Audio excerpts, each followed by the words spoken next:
우리 바이블 시네마로 돌아가겠습니다. 지금 우리가 어느 시대를 여행하고 있습니까? 광야 시대입니다. 애굽에서 430년간 종살이하고 나와서 끄집어냈어요. 바로하고 10번을 싸움을 했어요.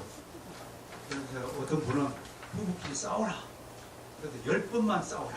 그렇게 얘기합니다. 근거 먼저 성경에 있다. 모세와 바로가 10번 싸웠다.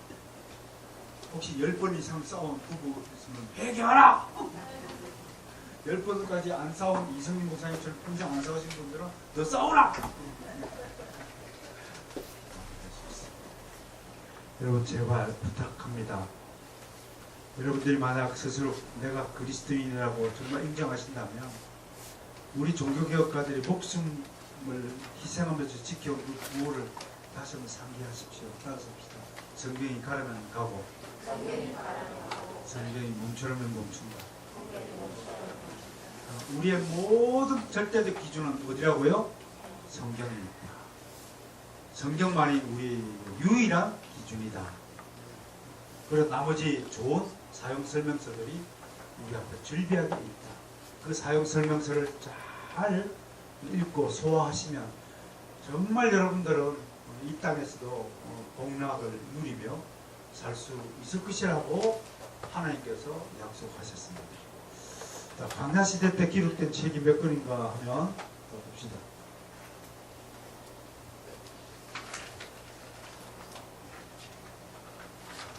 광야시대를 위해서 기록한 책이 출애굽기,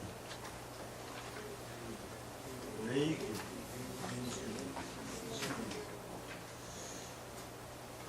이렇게 여러분들도 한 도표 안에다가 광야시대 때 기록된 출애굽기 4권을 탁 집어넣어요. 뭐 때문에 이런 책을 주셨는가 라는 이유를 볼 수 있다. 출애굽기는 일단은요, 구조부터 봅시다. 첫 번째. 출애굽기는 크게 첫 번째 출애굽에서 어디까지요? 시내산까지. 시내산까지 이런 게 있어요. 두 번째는 시내산에서 율법을 받는 장면이 있어요. 세 번째는 성막 설계 도면이 제공되고 있어요. 이게 출애굽기 내용이에요. 그것만 좀 기억을 하면 돼요. 우선은 요거는 13장까지예요. 1, 2, 13장. 시내산 율법은 13장 17절부터 18장. 18장. 성막 설계 도면은 19장부터 19장부터 아니 잠깐 쏘리 이게 19장부터 24장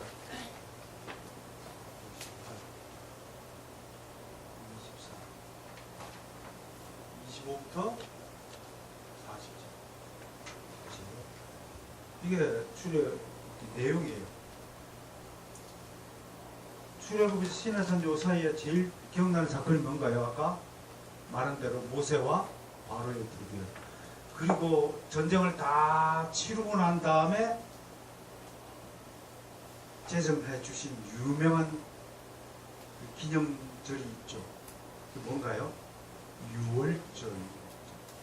그 유월절이 오늘날 성찬식 성만찬으로 이어지고 있는 것입니다. 굉장히 중요한 사건입니다.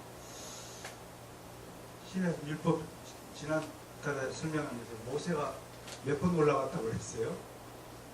10번 올라갔어요. 신해산으로 하는 10번이나 불려 올라갔어요. 한 방에 이렇게 막 계시받고 그렇게 하는 라우드산, 지금 사우디아라비아에 있는 라우드산이 거의 2000m 되는 산이라고 하는 거. 북한산이 제가 알기로는 700m쯤 되는 산인데 한 번 올라가려면 저는 이제 정상에 간 지 꽤 오래됐네요. 건강 때문에 못 올라가고 그 높은 산을 10번이나 불려 올라가서 올라갈 때마다 참 기이한 역사를 경험합니다. 그렇게 해서 율법이 수요가 되었어요. 그 다음에 25장부터 40장까지는 레위기에도 똑같은 내용이 있는데, 성막에 가는 내용이 똑같은데, 이거 잘 모르시는 분은 아니 출애굽기도 있고 레위기도 있고 이게 뭔 이유입니까? 요거는 설계 도면이고 레위기는 설계 도면대로 그대로 지은 것을 설명합니다. 이해하시겠죠? 그 얘기를 좀 하고 싶어요. 출애굽에서 꼭 우리가 기억해야 될 것이 뭐냐면, 이 율법을 수여할 때 필요한 단어가 뭐냐면 꼭 기억하십시오. 하나님의 계시로 율법을 수여받았다. 이 계시를 받을 때에 인간의 상태는 어떤 상태가 되었습니까? 계시를 받을 때 인간의 상태는 영감되었다. 영감되었다. 영감되었다는데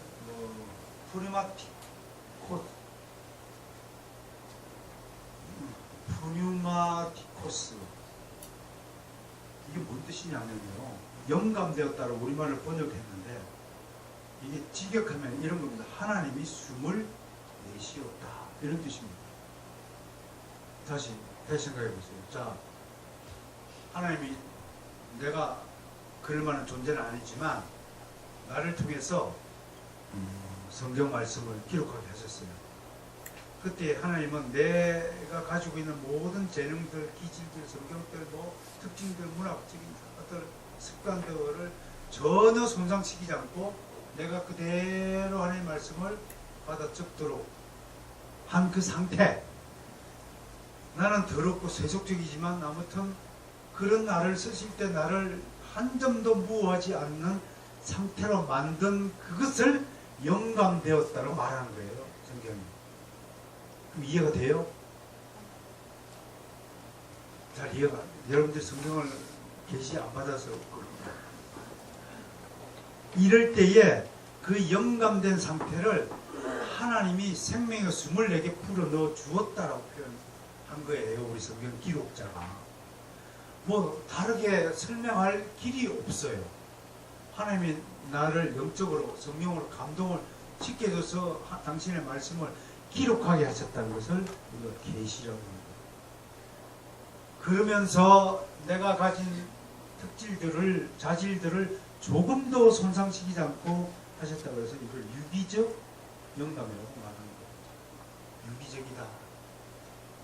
이런 말들이 어려운 것이 아니라 하나님이 나와 직접 관계를 맺으면서 나의 자유의지나 내 뜻, 내 생각을 전혀 손상시키지 않아. 어떻게 보면 이거는 인간적으로 설명이 안 되는 그런 부분으로 주신 것이 신화산 율법이라는 사실을, 요 출애굽 때 요 단어를 잊어버리면 안 돼요. 이것이 바로 성경 무호수를 지지하는 출발이 되고 핵심이기 때문에 계시와 영감 두 단어를 잊어버리지 않기를 바랍니다. 그러므로 성경 66권은 하나님의 영감을 받아 하나님의 계시를 받아 적은 무한 하나님의 말씀이라고 고백할 수 있는 근거가 여기서 생긴다라는 것이 중요합니다. 그 다음에 이제 레위기를 가봅시다.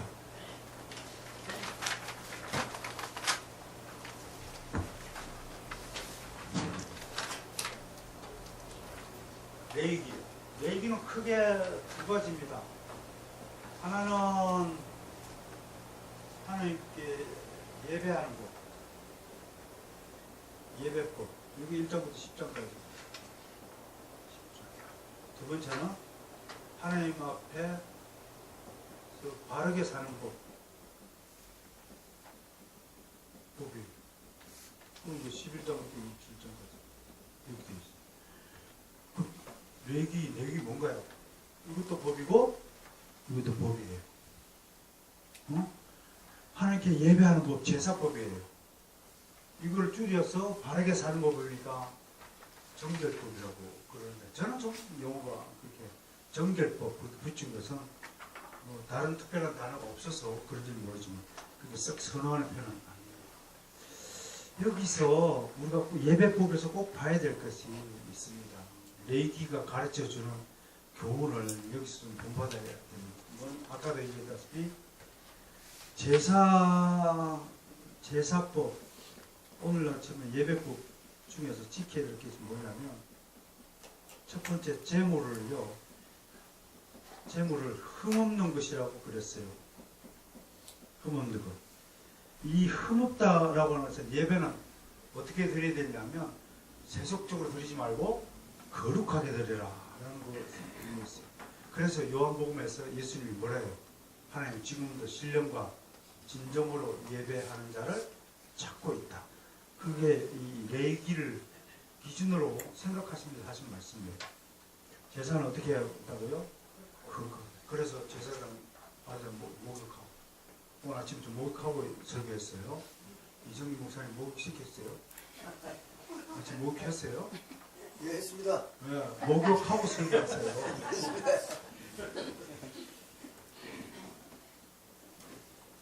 저 목욕했어요.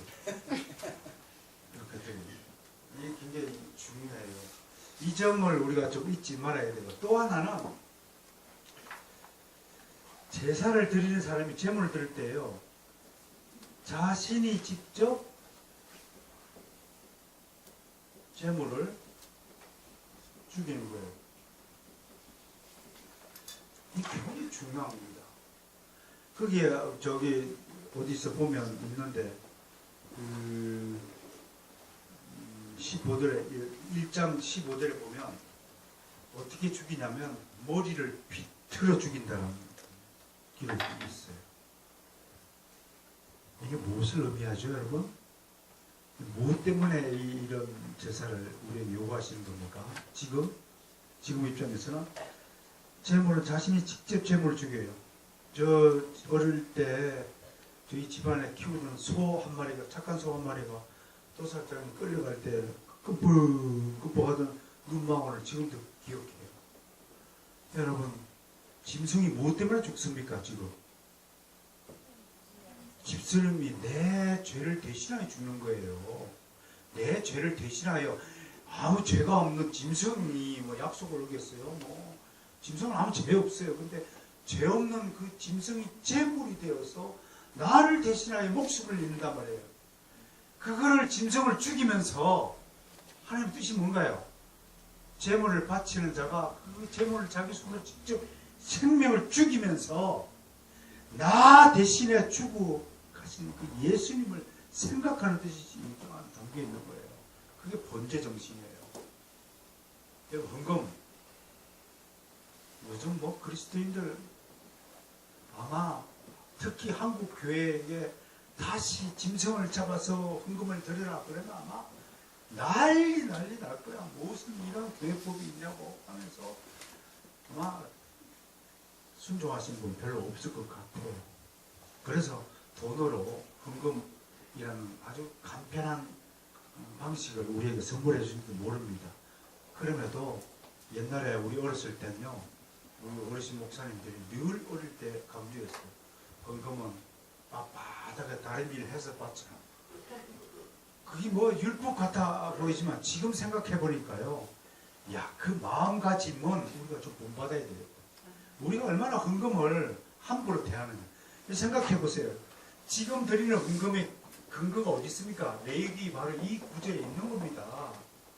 율법은 규정대로 다 사라졌지만 율법이 가르치는 그 정신적 가치만큼은 여전히 우리 가운데 살아있어야 되지 않습니까? 어른을 공경해야 하고 지금도 공경해야죠. 자신이 직접 재물을 죽인다는 이 규정을 말미암아 우리가 헌금에 대한 생각을 좀 더 거룩하고 고귀하고 숭고하게 생각할 필요가 있다. 그래서 특히 11조 역시 영원토록 여러분들이 하나님께 감사하는 마음으로 드리는 신앙을 잃어버리지 않기를 축원합니다. 한국 교회 개중에 막 11조 가지고 내도 된다 안 내도 된다. 아이고 이상한 소리를 하는데 내가 지난번에 특별히 설교하면서 아브라함이 전쟁을 치르고 돌아오는 길에 멜기세덱이 갑자기 나타났어요. 그런데 그 주변에 있던 아무도 멜기세덱이 누군지 모르는데 아브라함만 그 사람이 예루살렘 왕이요 의의 평강의 왕인 줄 알고 무릎을 꿇고 그분에게 11조를 바쳐요. 그 규정이 무엇을 의미하는지 아십니까? 11조는 믿음 있는 사람은 자발적으로 바치는 것이고, 아브라함 주변에 있던 사람은 아무도 멜기세덱이 누군지 몰랐어요. 믿음의 눈을 가진 사람이 대제사장인 멜기세덱을 알아보고, 믿음의 눈을 가진 사람만이 예수 그리스도가 누군지 알아보는 거예요. 그래서 바치는 것이 있죠. 감사한 거예요. 감사가 있으면 바치고 감사가 없으면 안 바치는 거지. 그걸 해라 말라 교회에서 가르칠 필요도 없는 거예요. 사실은 그 기본이잖아요. 공기가 있으니까 마시는 거고, 없으면 밖에 죽듯이 감사가 있으면 11조가 바치는 거고, 감사 믿음과 감사가 없으면 11조가 아까운 거예요. 그러니까 여러분들이 스스로 긍정하여 보세요. 교회 나올 때 헌금을 드리는데 아깝다. 남들이 드리니까 안 낼 수는 없고 그래도 그냥 대충 흉내는 내자. 그리고 이미 그 사람은 아직도 구원받지 못한 사람인 거죠. 뭐 차라리 교회 안 나오고 절간에 가서 그냥 절간에 뭐 원래 시주를 하다 합니다. 하시는 게 낫지. 뭐 잠시 그렇게 스스로 양심을 괴로워하면서 아직도 돈 문제에 거듭나지 못했으면서 뭐 그게 그리스도인이라고 말해서 되겠어요. 부끄러운 삶이죠. 따라서 합시다. 돈에서 벗어나자. 돈을 초월하자. 아유, 그 부끄러운 거예요. 그 돈 가지고 막 짠돌이처럼 막 주머니 이건 내 건 내 거 안 내고, 특히 목사님들 그 어디 가면 회비 뭔지들 내 회비 제일 안 내, 목사들이. 그게 왜 그럴까 아니고 제사장은 11조를 받는 사람이잖아. 11조 내갖고 뭐 때문에 11조 가지고 구약시대 때 제사장들이 그거 갖고 먹고 살도록 11조 내는 거 아니야. 받는 것만 익숙해가지고 내는 걸 잘 몰라. 나는 뭐 없어서 못 내지만 이거 레이디 시한 굉장히 중요하고, 그 다음에 제사가 몇 가지 종류인가요? 5대 제사. 저희 교회는 그래서 뭐 헌금 종류도 5가지밖에 안 해요. 뭐 꼭 그대로 하라고 법이 없지만 제가 레이기를 연구해 보니까 5대 제사를 주신 목적이 있더라고요. 번제는 번제대로 예수님의 희생, 완전히 불태웠잖아요. 자기 자신의 목숨을 완전히 희생하는 것에 대해서 드리는 제사.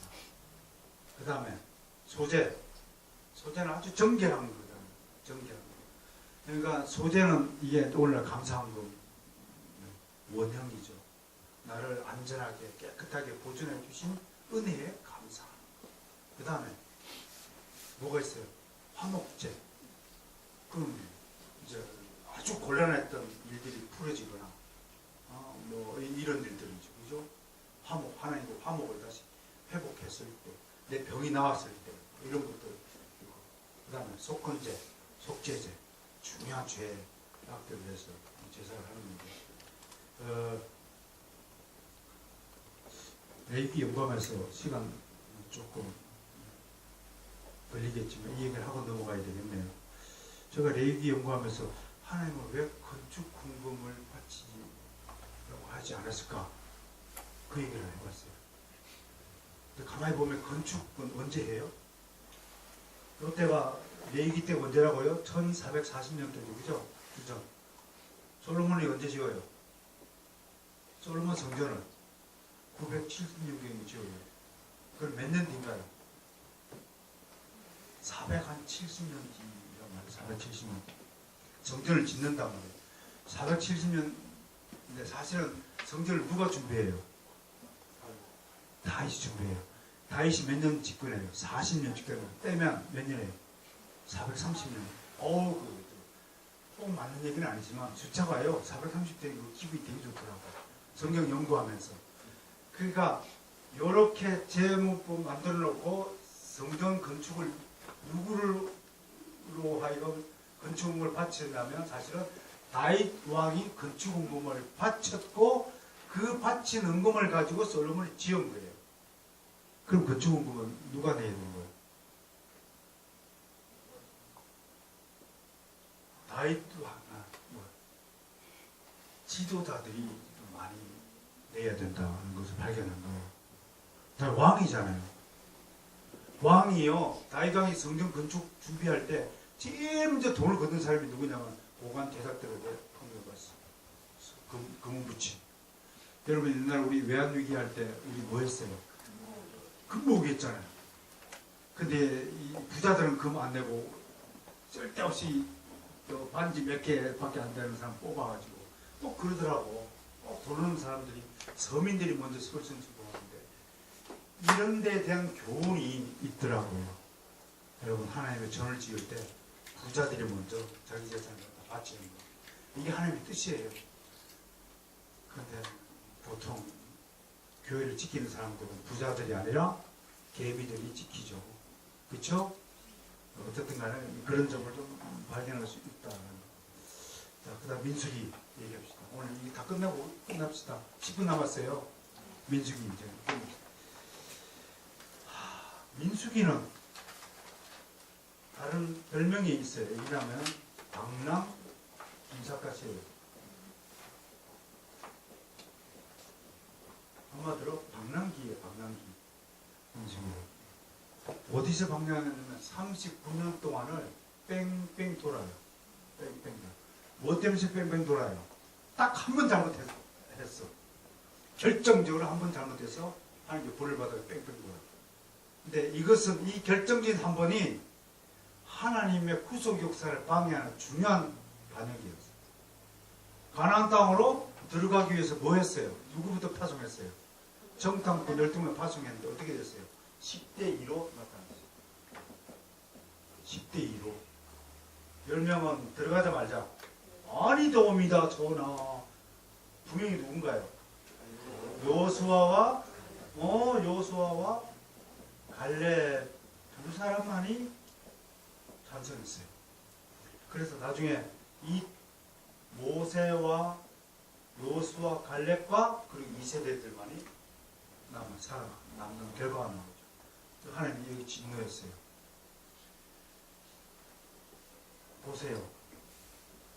430년 동안 노예 생활을 하던 백성들을 은혜로 끄집어내주고 율법 주고 먹을 것 주고 만나와 메추라기 주고 온갖 은혜를 베풀어서 이 시내산에서 거할 때도 편안하게 거하게 하고 목마르다 하면 쓴물도 단물을 만들어서 물먹여 주고 배불리게 하고 다 키워주고 그래놓고 이제 하나님 입장에서 이제 테스트하는 거예요. 아, 이 정도 훈련 받았으면 이것들이 사람이 좀 됐겠구나. 이제 가나안 땅으로 들여다 보내도 되겠구나 했는데 불사 아닌 거예요. 아직도 이 40년 동안에 백성들이 얼마나 입으로 죄를 많이 지었습니까? 배고프면 배고프다 그러고 고기가 좀 고기가 애굽에서는 그래도 노예 생활을 했지만 고기는 좋은 먹을 수 있었는데 여기는 고기도 없다. 물도 없다. 뭐 불편하다. 또 고라 일당은 어떻게 반응했습니까? 모세에게. 니만 지도자냐? 나도 지도자다. 그래갖고 반응을 하기도 하고 심지어 아론과 미리암 모세의 누나와 형까지도 모세를 괴롭힌 사건이 일어났어요. 이런 것들 이야기를 들으면 우리가 희망을 걸 수 있나요? 인간에게는 희망을 걸 수 없습니다. 우리 딸애가 한 학원을 하면서 가끔씩 엄마들을 이렇게 봐요. 엄마들이라고 다 같은 엄마는 아니들겠지만 대략적으로 굉장히 좀 안타까운 마음이 있어요. 그게 뭐냐면 전체를 좀 보아야 될 텐데 일부분만 바라보는 것 같아요. 너무 자기 자식에게 그냥 함몰되어 있는 것 같아요. 집착되어 있는 것 같아요. 그러니까 옳게 판단을 못하는 것 같아요. 아무리 자기 자식이 이뻐도 자기 자식의 장점과 단점을 정확하게 구분하여 탁 이렇게 가지고 있어야 그게 지혜로운 엄마일 텐데 그냥 무조건 좋은 거예요. 무조건. 그것하고 지혜로운 사랑하고는 다른 겁니다. 그래서 사랑은 두 가지를 항상 유지해야 됩니다. 이 민수기 때 베푸는 하나님의 사랑을 하나는 컴패션 러브라고 그래요. 이게 뭐냐면 불쌍히 여기다. 이거를 다른 말로 하면 애지중지하다 이런 뜻입니다. 이 사람 반드시 있어야 됩니다. 그래 엄마죠. 그래 아빠죠. 자기 자식이 이쁘게 생각해요. 목사가 자기 교회 성도들을 애지중지하지 않는다. 컨페스 러브 하지 않는다. 그건 가짜 목사죠. 그런데도 동시에 무슨 상황이냐면 커플, T-O-U T-H-인가? G-H-D, 텁 러브. 이걸 넣고 엄한 사랑이다 이야기해요. 하나님이 광야 40년에서 자기 백성을 다룰 때 이 두 가지 사랑을 적절하게 섞여서 다루고 계세요. 이때 가나안 정탐꾼 잘못된 보고를 할 때는 이 터플러를 사용하십니다. 엄하게 매질을 딱 제대했어요. 어떤 부모가 나한테 와서 저는 자식 키우면서 한 번도 해체를 된 적이 없습니다. 그래서 당신은 가짜 부모라고 그랬어요. 그런 부모는 자식을 망치게 하는 부모예요. 그건 터플러브가 전혀 없는 거예요. 여러분 인본주의자들은 자유주의자들은 자식 교육을 계속 어떻게 가르치냐면 아빠하고 자식과 부모가 친구가 되어야 된다고 이야기해요. 성경에는 단 한 번도 친구처럼 키우라고 하는 말이 없어요. 그건 굉장히 잘못된 가치관이에요. 그런 자유주의적 발상 때문에 하나님의 주권이 자꾸 약화가 되는 거예요. 인간의 주권이 높아지고 인간의 권리가 높아지고 하나님의 주권이 자꾸 떨어지는 사회를 타락한 사회로 가는 거예요. 좀 자식을 예뻐하고 자식을 애지중지할지라도 좀 수준 높게 자식을 좀 키우는 것이 진정한 그리스도인의 자녀 양육이다. 그래서 민수기에서 좀 알 수 있어요. 그래서 민수기는 크게 두 가지로 나눠요. 민수기 내용은. 하나는 1세대 이야기, 1장부터 25장은 1세대들 이야기를 하고 있어요.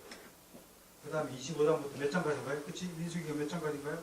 36장인가요? 이거 2세대 이야기예요. 이게 뭐냐?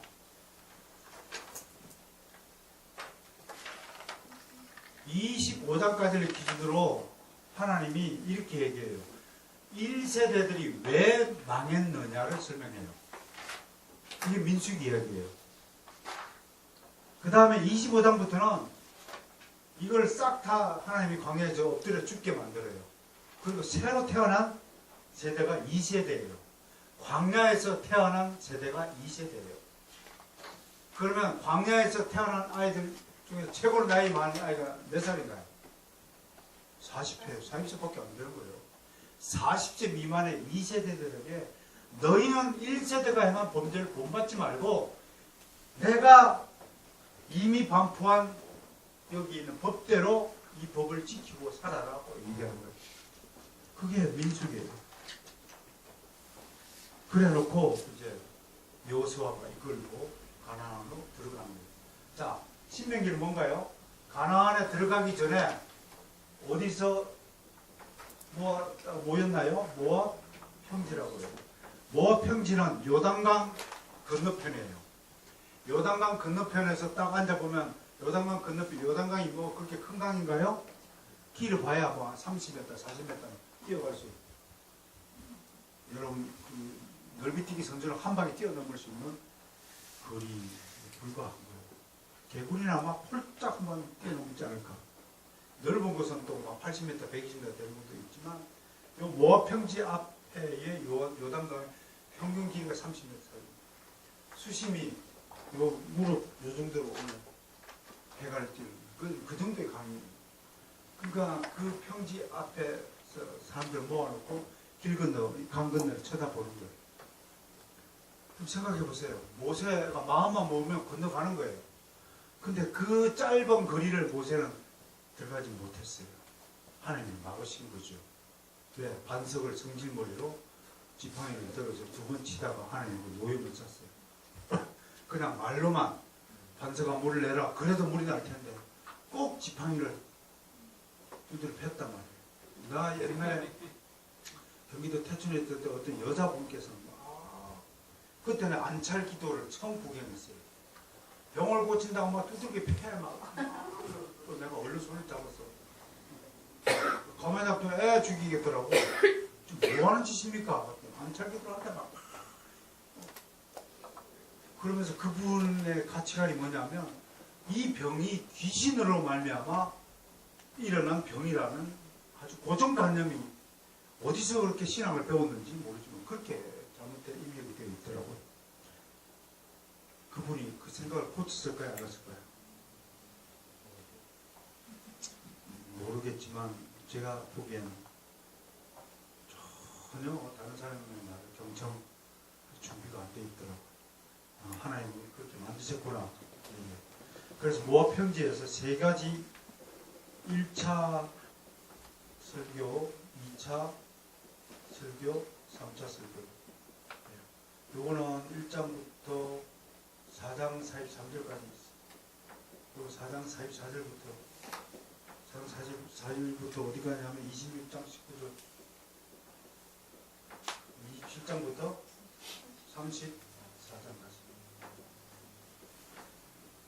마지막으로 이제 가나안 땅에 훈련을 다 받은 제 2세대를 두고 40년 동안 철저하게 훈련받았어요. 새로운 백성을 데리고 마지막 설교를 하는 거예요. 여러분, 제가 죽기 전에 여러분들 앞에 서서 세 차례 설교를 할 수 있는 기회를 좀 주세요. 죽기 전에 세 번만 설교하고 갈게요. 뭐 설교하니? 이 설교하는 거예요. 그래서 칼빈 목사님은 자신의 그 성경 주석 중에서 제일 사랑하는 책이 신명기라고 했어요. 여러분 칼빈을 사랑하신다면 신명기 강해서를 꼭 한번 읽어보시기를 권합니다. 1차 설교는 뭔가요? 바로 1세대들 이 얘기하는 거예요. 요 사람들이 뭘 잘못했는가를 고발해요. 여기부터 이야기해요. 하나님 은혜를 베푸세요. 애굽에 종살이던 너희를 은혜를 끄집어내가지고 신하산에 내려서 율법을 주고 너희가 막 머리가 반성물이라서 선물하고 만나면 며칠 해주고 했음에도 불구하고 너희 세대는 조상은 어떻게 다 망했다. 망했다. 이 차는 뭔가요? 그러므로 너희는 선조들을 본받지 말고 옛날을 거울 삼아 옛날을 기억하라. 그게 신명기 핵심 단어예요.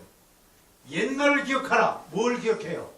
네 선조들이 벌인 범죄로 망했다는 그 사실을 기억하고 너희는 다시는 범죄하지 말라. 범죄하지 않기 위해서는 어떻게 해야 되느냐? 여기 있는 제사법, 정결법, 이 주신 법대로 율법대로 살아라. 법을 지키며 살아라. 그러나 불과 이 설교가 있었기 100년, 200년 지난 뒤에 또 이스라엘 백성은 사사기 마지막 구절이 어떻게 돼요? 이스라엘 백성이 각기 속에 내 옳은 대로 행하더라. 하나님이 세 차례 설교를 통해서 제발 하나님 법을 좀 지키고 살아라. 한국 교회를 나가서 제발 법을 좀 지켜라. 법을 절대로 법 안 지켜요. 지금 여러분 내가 이렇게 안타까운 마음을 강조하는 이유가 있어요. 저도 웬만한 설창계 돌아다녔고 보았지만 내가 꼭 하면 주부를 봐요. 언젠가는 내가 2020년도에 싹 정비하면서 예배 순서마저도 예배 순서를 그냥 아무렇게 정하는 게 아닙니다, 여러분. 다 그게 원리가 있어요. 예배를 딱 3부로 나눠야 되는 거예요. 3부로. 1부는 뭔가요? 하나님께 올리는 거. 그게 1부에서 해야 되는 게 뭘 올려야 됩니까? 회개 기도를 올려라. 또 찬양을 올려라. 또 회개 또 뭐? 신앙 고백을 올려라. 그 다음에 기도를 올려라. 그 다음에 헌금을 올려라. 하나님께 올리는 거예요. 그게 율록의 토스한 거예요. 원어로. 그게 제1법, 예배 제1법칙이에요. 하나님께 올리니까 분명해서 뭘 해요? 하나님이 은혜를 싹싹 내려주시는 거예요. 그 은혜가 뭐예요? 하나님이 주시는 은혜 최고의 은혜가 말씀, 설교예요. 말씀을 내려주세요. 또 무슨 은혜를 내려주나요? 말씀에 대해서 우리가 결단 기도로 또 감사의 기도를 올리며 축도를 해주는 거예요. 성부와 성자와 성령의 이름으로 늘 축복하노라. 그러니까 축도 안 받고 예배를 끝내는 사람은 정말 바보 같은 사람이야. 실컷 다 해놓고 그 마지막 복음 못 받는 거야. 청약 찍고 샥게 들어놓고 아빠도 추첨날에 접수를 안 하는 바보 같은 사람. 복권을 다 당첨시켜놓고 그걸 들고 은행에 안 찾아가는 사람이야. 그게 축도가 안 하는 사람이야. 그만큼 축도가 중요한 거야. 응? 그리고 3번은 이제 성도들께 교제 나누고 인사, 식사까지도, 식사하는 것까지도 그게 식탁 교제라고 해서 제 3부 예배에 속하는 거란 말이에요. 그 교회에서 밥 안 먹고 도망치는 사람들, 그것도 바보야. 그게 바보 같은 거야. 그 예배의 원리가 뭔지를 모르니까 내빼는 거야. 그냥 축도만 보면 그냥 교회 문 열고 내빼는 사람들. 뭐 교회법이 입맛이 안 맞다나 뭐 그 천국의 음식도 못 먹어 그 사람. 교회법이 난 세상에 제일 맛있어. 우리 교회 오세요. 오세요. 2차 설교, 그 설교, 3차 설교는 뭔가요? 참 정말 이게 사람 지금 만약에 한국 교회에 부흥주의자들, 축복주의자들, 막 인본주의자들, 복음주의자들 이런 설교 제일 싫어할 거예요. 아니 고상고상한 백성들 자기 아버지 엄마들 다 죽고 2세대들에게 이 얘기를 하면서 이 법을 지켜라 그래놓고 앞으로 니들이 어떻게 될 것인가 하면 너희들이 엄청난 복의 복을 받고 자손 대대로 축복을 받고 막 부자가 되고 후원해주고 이렇게 해야 되는데 니들이 팔려간다고 얘기해요. 또 어디다 팔려가? 바벨론에 70년 동안 팔려가고 또 고생해야 된다. 이게 3차 설교예요. 마지막 설교예요. 여러분 같으면 아멘이 나와요? 아멘이 나와요? 여러분 이 신명기 세 차례 설교가 오늘 우리 모든 목회자들 설교에 샘플이 되고 있습니다. 반드시 역사를 배워야 됩니다. 그래서 역사적 설교, 문법적 설교, 지리적 설교, 강해 설교 제 첫 번째 요소가 역사적 배경 설명을 합니다. 오늘 본문을 줄 때 이 본문을 들었던 1차 독자들이 어떤 상황에 있었는가를 설명하는 것이 여기서 나옵니다. 두 번째, 교리 설교라고 교리 설교. 응? 법 설교하는 거예요. 오늘 주신 이 본문의 말씀이 이 선조들이 하나님과 선조들이 만들어진 교회법 교리에 어느 교리에 해당되는가를 설명해 주는 겁니다. 그리고 세 번째 뭔가요? 예언적 설교, 교훈적 설교합니다. 그러므로 너희는 이 세대를 본받지 말고 새롭게 되어서 그리스도 안에서 바르게 살아라 하는 그 말씀이 신명기의 책의 내용이랍니다. 이것이 광야 시대 때 일어났다. 불과 여기부터까지가 몇 년 동안 일어났던 일인가요? 40년 짧은 기간 동안 엄청난 일을 경험한 것입니다. 그 결과 어떻게 됐나요? 드디어 이스라엘 백성이 만들어졌어요. 그리고 이스라엘 백성은 국가를 만들기 위한 법을 손에 쥐게 됐어요. 드디어 법 있는 백성이 된 거예요. 제발 여러분 법 없는 신앙생활 하지 마시고 법 있는 신앙생활을 하시는 여러분들이 되시기를 축원합니다.